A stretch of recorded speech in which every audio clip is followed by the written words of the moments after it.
So, EIGRP.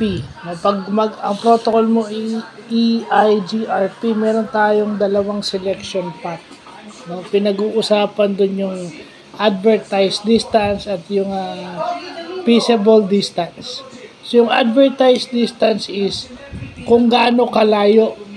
Okay, sinasabi nung neighbor mo kung gaano kalayo sa kanya. Okay? So, yun. Pag sinabi mo namang feasible distance, yun yung total distance para maabot mo yung destination mo. So, yun yung pagkakaiba ng advertised distance at feasible distance sa EIGRP protocol. So, yun yung bago natin. At saka ang formula nun is feasible distance is equal to advertised distance plus metric of the neighbor. So, yun yung pinaka-formula ng EIGRP na kailangan nating malaman. So, yun lang po.